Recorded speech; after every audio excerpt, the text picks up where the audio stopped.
Yeah, Your Honor. Mr. Threlkeld, you have entered this courtroom with a marriage on the brink of divorce. You state that while you were out of the country serving in the military, your wife paraded around town with other men. And she has admitted to cheating multiple times.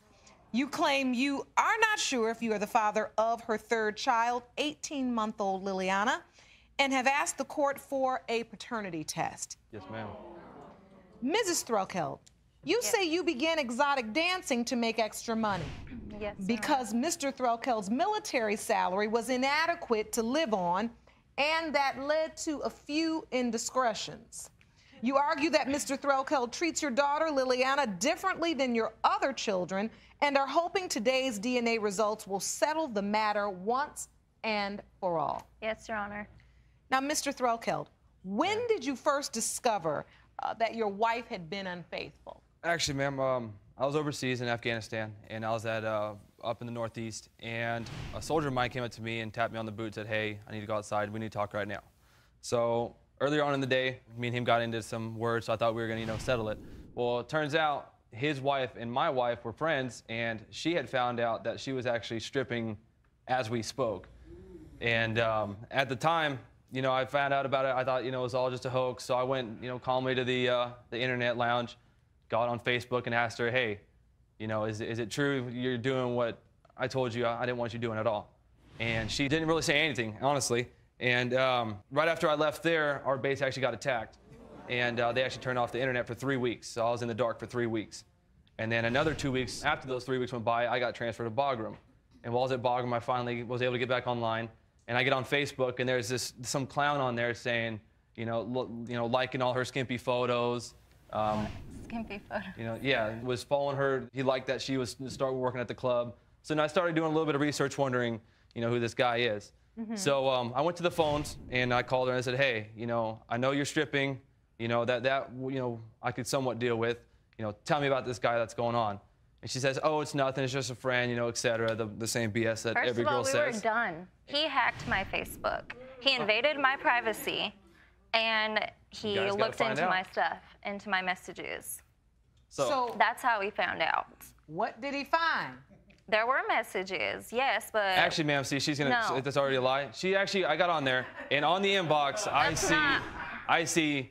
Oh, baby, I can't wait to see you later on tonight. I had a great time with you. I can't wait to see, the last few days we've spent together has been amazing. These are the messages you're seeing that your wife is entertaining while you're serving your country. Yes, ma'am. She didn't even have the courage or the decency to tell me. No, your friend's husband told me that she was doing what she's doing because she didn't have the decency to say, hey, I'm doing what I want to do. Ms. Threlkeld, what? Your husband's overseas, serving his country, serving our country, keeping us all safe.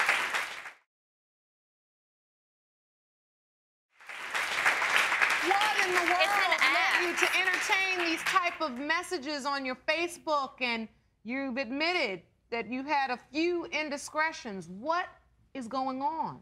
First of all, we were done.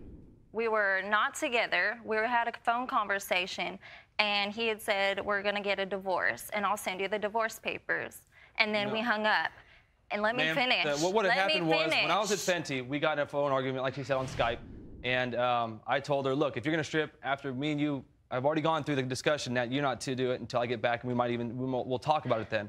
She says... There was reasons why I needed to. Yeah, see, she says she needed the funds to support her family. Overseas, I was making $4,000 to $5,000 tax-free a month. Living in a $400 It wasn't even that much. Room. Okay, Your Honor, there are expenses when you have kids. The money that was coming in, let's just be real, it wasn't enough to support the kids. And on top of that... Wasn't enough to support the kids how? Because I'm going to keep it real, $5 grand a month. I had to tax-free. It mainly... This is what I'm trying to understand. Ms. Threlkeld, you say you guys were done. Yes, so in other words, these things that he's finding on your Facebook and these indiscretions you're telling him about, this really shouldn't be an issue because in your mind, you thought your marriage was over. Messed up as it may be. Yes. Because you all had an argument about you stripping and you hung up. Yes, Your Honor. We hung up and we said it was done. Because I wanted to do what I want to do. Ma'am. Let me explain. Okay, now we're getting to the truth. Okay. You wanted to do what you wanted to do. Exactly. And why is it that you wanted to strip? Because we got married too young. Well, I needed to She wanted to be a hooker in training, will so you she'd just start let stripping? me talk? Well, no. No. See, this is what I have to deal I'm asking with. is because I really want to He's know always calling me. why I you mean- chose stripping. I mean, because you could have just said, I want to go get an extra job at the mall. Okay. I want to I be had in chose- Ma'am, since Your 08, Honor, since we've I been had to together, since choose- 2008, she hasn't started working until actually about 3 weeks ago. It was That her is actually a job, by first-time the job. way. Hooking or stripping? It's not hooking. You're selling your body for money. Hooker. No, it's not. Anyways. Excuse me. Wow. Anyways, to make matters worse, ma'am, when the day I was supposed to come back home from overseas, we were told before we even got on the plane at Fort McCoy, Wisconsin, that there's going to be the color guard, the motorcycles that drive, in front. The news was going to be there. I get there, and not my father, my mother, my wife, like I said, we'll quote that, weren't even there. We get there, they call everybody's names up, everybody's clapping and cheering. They come to my name, and it's just dead quiet. No one was there. So as everybody's getting ready to go home, I'm sitting there with my bags, and I didn't even have a phone yet, so I couldn't even call her. So I'm sitting there under a street light with my army bag on one side and a suitcase on the other. No, I was waiting in the car for 30 minutes. Your Honor, He actually- never showed up. Wait. You waited in the car, so when they called his name, he says no one was there to clap or cheer. Did you hear them call his name? We weren't at the airport. I was waiting across from his unit where he told me to wait. And I sat there for 30 minutes waiting. Actually, ma'am, 2 weeks before we came back from overseas, my unit actually sent papers to all the family members back home, giving the exact address and time and who would be there at the time. So it's not like somebody didn't know, or she didn't know where it was at and when it was going to be there. Hell, it was on Channel 5, Channel 8, Channel 7, Channel 14, and 11. Did she eventually pick you up? Actually, when she picked me up, Yes, I did. she came dressed in her clear hooker shoes and this. Hooker shoes. That's one whole outfit? I think that's a dress is what they call it. I don't know. Yes. She's in clear shoes with money still in them.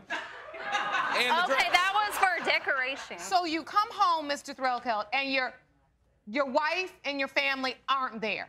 But she eventually does pick you up. So you were there at Yes, some Your Honor. point to get him. Is the moment of truth.